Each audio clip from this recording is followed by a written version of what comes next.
Olá, eu sou Cláudio Lessa em Orlando, nos Estados Unidos. Muito curioso a respeito de uma coisa. Quando é que será mesmo a acareação de Daniel Vorcaro com a mulher do satânico psicopata golpista para que seja definitivamente explicado esse mega contrato de lobby no valor de 129 milhões de reais?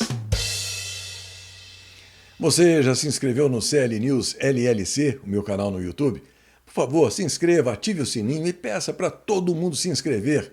Eu preciso muito da sua colaboração. Hoje, 19 de janeiro de 2026, é o dia do passista, o dia oficial do cabeleireiro, o dia internacional do queijo quark, conhecido no sul do Brasil como cashmere, e o dia mundial do terapeuta ocupacional.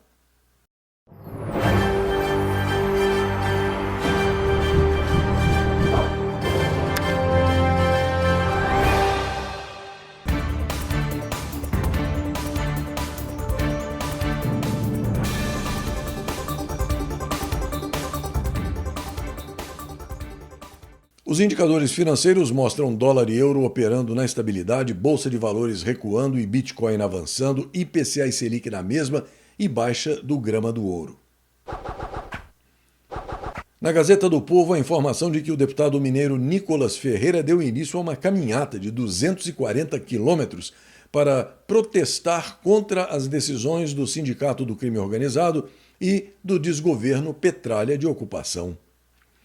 E no Space Liberdade, a notícia de que o meliante togado, considerado incrivelmente crente do pé quente, concedeu prisão domiciliar a um investigado na fraude do INSS.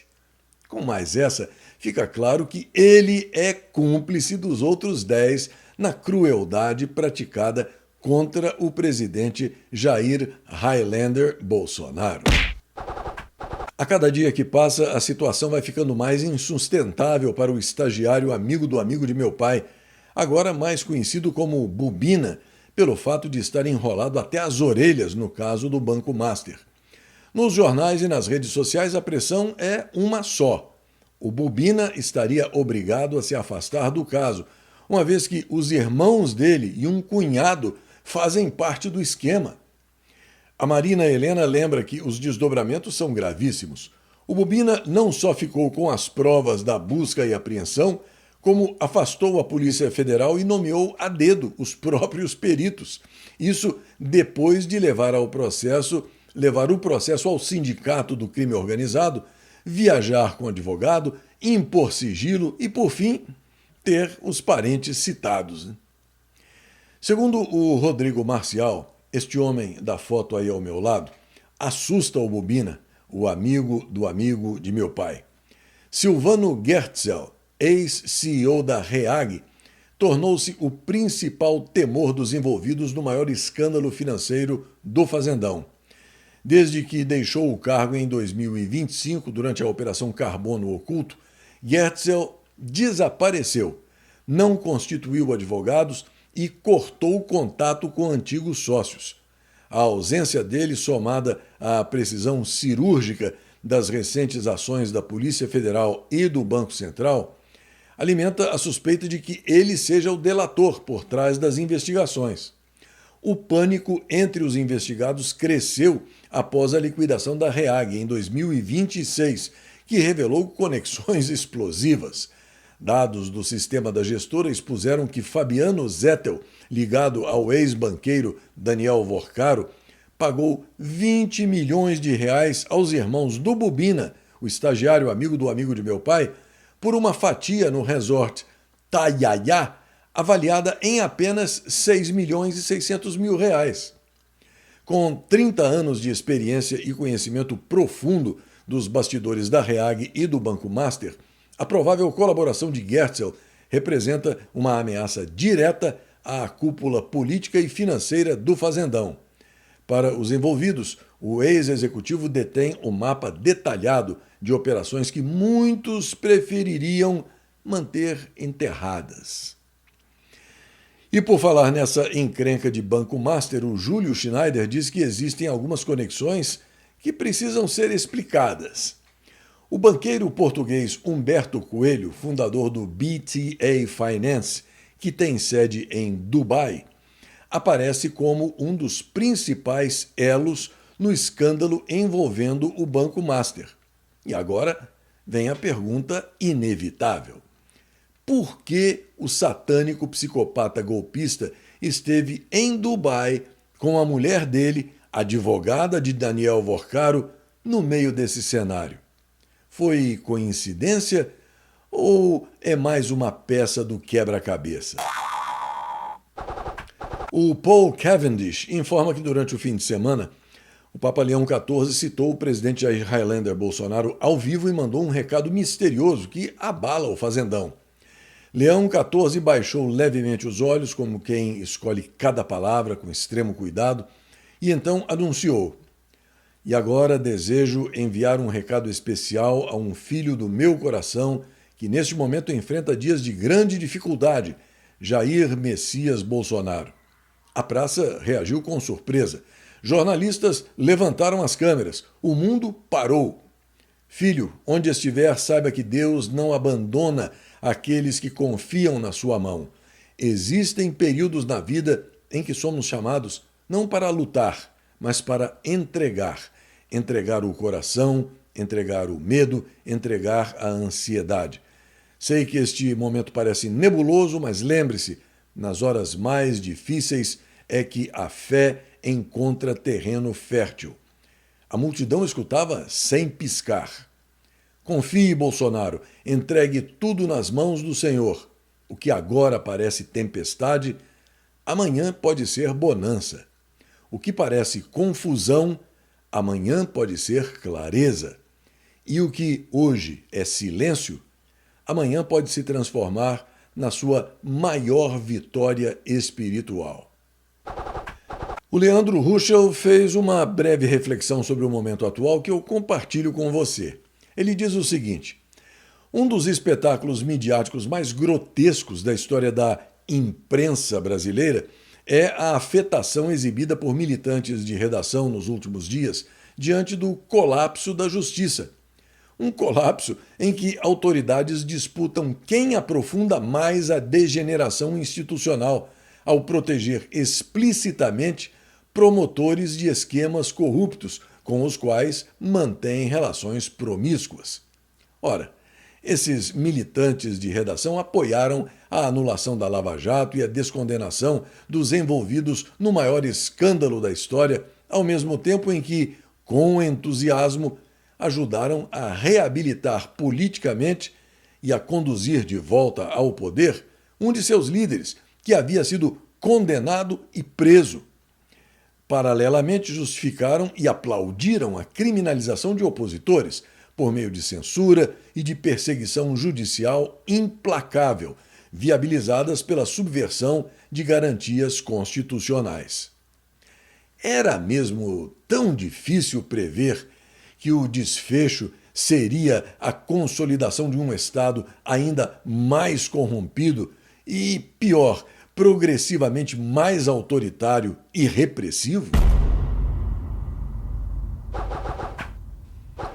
O Fórum Econômico Mundial começa hoje em Davos, na Suíça. Para lá, foram todos os gangsters globalistas em jatos particulares, como você pode ver aí na foto, para comer bifes de filé japoneses que custam em torno de R$ 1.000 cada um, hospedados em hotéis 5 estrelas, enquanto fazem planos para que todo o resto do mundo ande de bicicleta, coma insetos e viva em cabeças de porco. O portal Conservatism and Elegance informa que o secretário do Tesouro norte-americano, Scott Bessent, vai representar os Estados Unidos perante os globalistas na Suíça.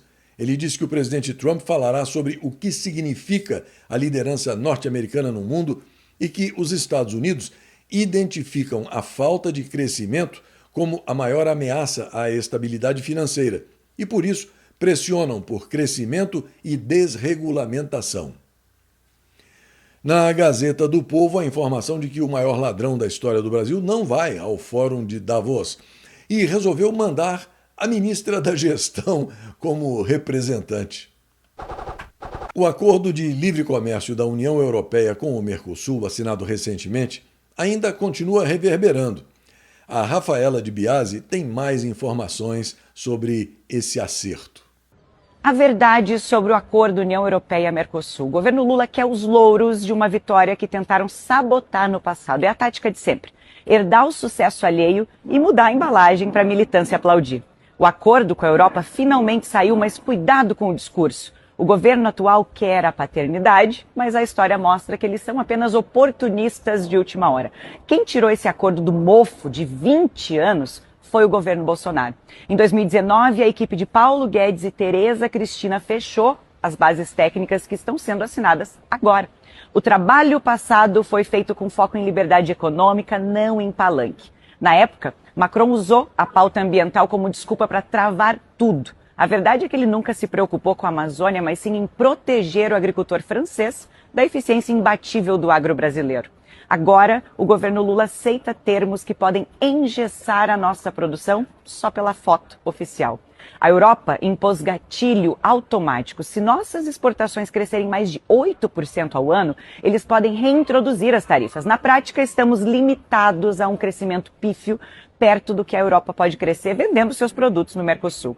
O Brasil avança, apesar da ideologia, mas o mérito é de quem abriu o mercado em 2019 e não de quem vive de propaganda em 2026. E eu novamente chamo a sua atenção para a necessidade de ajuda. Eu não tenho onde enfiar a cara de tanto constrangimento, mas eu não vejo outra saída, a não ser essa, a de pedir diretamente a você que contribua com o que puder, não importa o valor. E eu sugiro que você estabeleça uma rotina informal com a regularidade que será determinada por você mesmo. Pode ser semanalmente, a cada 10 dias, a cada quinzena, a cada mês. O importante aqui não é tanto o valor, é o número de contribuintes e a regularidade, a constância, para que eu tenha um mínimo de previsibilidade e possa reconstruir minha equipe e melhorar a abrangência do meu NetJornal. Eu, mais uma vez, agradeço a sua atenção e peço desculpas por essa chateação sem fim de ficar pedindo ajuda, mas o fato é que, sem a sua colaboração absolutamente essencial, eu não poderei seguir adiante, mesmo porque, quando o CL News foi criado, há 5 anos atrás, eu avisei claramente que eu não teria como desempenhar essa tarefa sem a ajuda de todos, sem a ajuda de cada um. Em uma descoberta que pode revolucionar o tratamento do câncer, cientistas descobriram que o veneno de abelhas melíferas pode destruir 100% das células agressivas do câncer de mama em menos de 60 minutos. O segredo está em um composto poderoso chamado melitina, presente no veneno de abelhas melíferas, mas ausente no veneno de abelhas mamangavas. Os pesquisadores testaram o veneno em diferentes tipos de células de câncer de mama em placas de laboratório e descobriram que a melitina age como uma arma de precisão. Ela perfura as membranas das células cancerígenas, fazendo com que elas morram rapidamente. O mais promissor é que a melitina deixa as células saudáveis praticamente intactas, o que sugere que ela poderia ser usada em tratamentos com muito menos efeitos colaterais do que a quimioterapia ou a radioterapia. A melitina se mostrou especialmente eficaz contra o câncer de mama triplo negativo e o câncer de mama enriquecido com HER2, dois dos tipos de câncer mais difíceis de tratar. Essa descoberta abre novas portas para o desenvolvimento de terapias contra o câncer mais seguras e direcionadas, utilizando compostos naturais. Os cientistas estão agora trabalhando para aproveitar o poder anticâncer da melitina de forma controlada, possivelmente por meio de nanopartículas ou de versões sintéticas que possam ser usadas em medicamentos futuros. Embora mais pesquisas sejam necessárias, essa molécula natural das abelhas oferece uma poderosa nova arma na luta contra o câncer. E esta máquina de ressonância magnética pode destruir o câncer sem um único corte.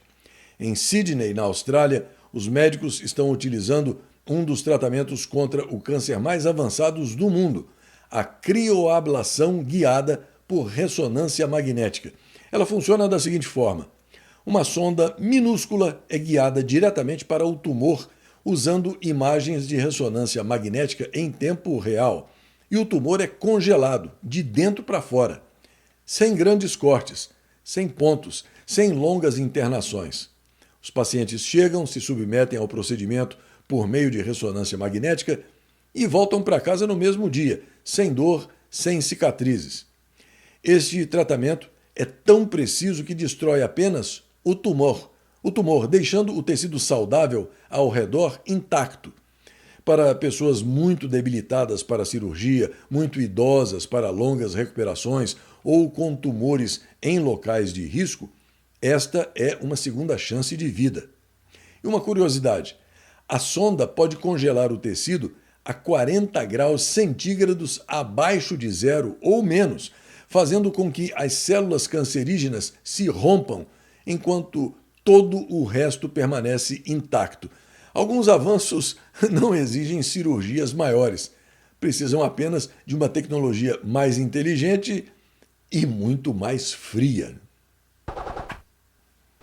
O presidente de El Salvador, Nayib Bukele, falou hoje na Assembleia Geral da ONU e, segundo o portal Conservatism and Elegance, deu uma lição ao mundo, afirmando que alguns dizem que milhares foram presos, mas milhões foram libertados. Agora são as pessoas boas que vivem livres, sem medo, com suas liberdades e direitos humanos respeitados. Na Gazeta Brasil, a notícia de que subiu para 48 o número de mortos em uma colisão de trens de alta velocidade na Espanha e que, no choque, os corpos foram arremessados a centenas de metros. A Gazeta do Povo informa que Portugal vai ter um segundo turno depois de 40 anos, com a participação de André Ventura, fundador do Chega, que sempre chama o atual ocupante do Planalto, quem quer que seja ele, de ladrão. O jornalista espanhol Albert Castellón publicou um trecho de um vídeo dele nas mídias sociais destacando o acesso que ele teve às denúncias do venezuelano Hugo Carvajal, conhecido como El Pollo, que está preso aqui nos Estados Unidos e está cooperando com as autoridades norte-americanas. O vídeo está em espanhol, mas ele fala muito pausadamente e por isso a narrativa é muito compreensível. Atenção para o que ele fala sobre o maior ladrão da história do Brasil. Ele foi o maior beneficiário do dinheiro criminoso venezuelano. Hemos tenido acceso a la declaración de Hugo Carvajal, la están viendo ante la Corte de Estados Unidos. Y la mayoría de políticos, no solo en Hispanoamérica, en Europa, se han dejado comprar. Hoy vamos a darles los nombres y las cifras por las que se vendieron algunos de estos altos cargos. Castellón Confidencial. Les voy a leer la lista de El Mayo Zambada y algunos datos más que nos han aportado fuentes cercanas a la investigación. Empezamos por Chile. Michelle Bachelet, expresidenta de Chile, casi 14 millones de dólares. Lula da Silva, actual presidente en Brasil, es la mayor de todas las cifras que están apuntadas. Según El Mayo Zambada, 1 billón con B de dólares le han hecho llegar a Lula da Silva del dinero del narco. Evo Morales, que sigue queriendo presentarse a las elecciones aunque no hay quien le aguante, 420 millones de dólares del dinero del narco. La familia Kirchner en Argentina, el fallecido Néstor Kirchner recibió, según esta confesión, 72 millones de dólares y Cristina Fernández de Kirchner, que sigue, como saben, detenida en su casa sin poder salir, 311 millones de dólares. No hay arresto domiciliario más millonario que ese. Seguimos. Álvaro Colom, Murió ya, pero fue presidente de Guatemala. Según los datos del narco del cártel de Sinaloa, recibió 31 millones. Manuel Zelaya, el que fue presidente de Honduras, está en la lista, aunque la cifra no nos la han querido decir. Lo mismo ocurre con Fernando Lugo, expresidente de Paraguay. Está en la lista. Y también Ollanta Humala, de Peru, expresidente peruano.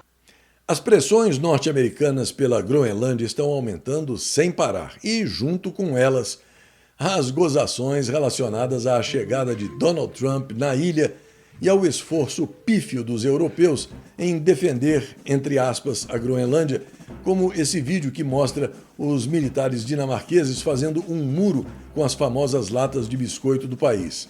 Outro vídeo bem-humorado mostra Donald Trump e o secretário de Estado Marco Rubio observando os esforços de alemães e franceses para defender a Groenlândia. A Cissa Bailey conta que a Alemanha tinha enviado 15 soldados para ajudar tropas de outros países da União Europeia a proteger a Groenlândia. Os soldados deles, junto a soldados da Noruega, Holanda, França, Reino Unido e Dinamarca, haviam sido enviados em um voo fretado, já que nenhum país se dignou a enviá-los em um avião militar, e isso virou motivo de piada aqui nos Estados Unidos. No dia 16 de janeiro, soldados alemães chegaram na Groenlândia. No dia 17 de janeiro, Donald Trump impôs tarifas adicionais sobre a Alemanha.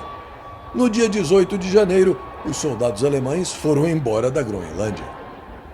Agora, a União Europeia planeja uma represália tarifária de 93 bilhões de euros caso Donald Trump continue insistindo em ameaçar os países europeus com tarifas se eles não apoiarem a tomada da Groenlândia. E veja como são as coisas. Enquanto a Dinamarca e até mesmo a própria Groenlândia resiste à iniciativa norte-americana, uma província canadense, Alberta, luta para declarar independência e, possivelmente, se tornar o 51º estado norte-americano. O movimento pela independência de Alberta está aumentando muito e, segundo as notícias, uma massa crítica de habitantes decidiu que chegou a hora de acabar com o controle de um corrupto regime de Ottawa sobre as vidas de todos naquela província. E quando se fala na questão iraniana, agora o vídeo que muitos iranianos estão compartilhando mundo afora é esse aí, ó, com o desenho da mulher que acende um cigarro com a foto do Zé Turbante pegando fogo, enquanto comentam Irã livre. Ao mesmo tempo, a Gazeta Brasil informa que os canais de TV estatal do Irã foram hackeados e transmitiram uma mensagem do ex-príncipe herdeiro Reza Pahlavi. Neste dia 19 de janeiro, em 1883, o primeiro sistema de iluminação elétrica usando fios suspensos, construído por Thomas Edison, começava a funcionar em Roselle, Nova Jersey. Em 1915, o engenheiro e inventor francês Georges Claude patenteava o tubo de neon para uso em publicidade. Em 1937, o aviador e engenheiro aeronáutico norte-americano Howard Hughes estabelecia um novo recorde aéreo ao voar de Los Angeles a Nova York em 7 horas, 28 minutos e 25 segundos. Em 1951, era inaugurada pelo presidente Eurico Gaspar Dutra a rodovia Presidente Dutra, ligando São Paulo e Rio de Janeiro. Em 1978, o último exemplar do Fusca saía da linha de montagem da Volkswagen em Emden, na Alemanha. A produção do carro na América Latina, no entanto, continuaria até 2003. Em 1983 era anunciado o Apple Lisa, o primeiro computador pessoal comercial da Apple a ter uma interface gráfica do usuário e um mouse. Em 2012, o Mega Upload, um site de compartilhamento de arquivos com sede em Hong Kong, era fechado pelo FBI. E em 2017, a queda de um pequeno avião em Paraty, por motivos até hoje não esclarecidos completamente e sem afastar uma forte hipótese de atentado, matava Teori Zavascki, relator da Operação Lava Jato no STF, juntamente com outras 4 pessoas. Ao final de mais esta edição, eu aproveito para agradecer a você, lembrando que os números do Pix estão aí ao meu lado, como sempre, e que a sua ajuda constante, não importa o valor, é essencial para a continuação desse projeto jornalístico. No canal do YouTube você pode acompanhar o Jornal dos Jornais, que vai ao vivo todas as manhãs, além do CL News e do segmento de orações, publicados no começo da noite. Além do YouTube, você pode fazer o mesmo pelo meu website. Acesse e guarde o link clnewsoficial.com nos favoritos do seu navegador.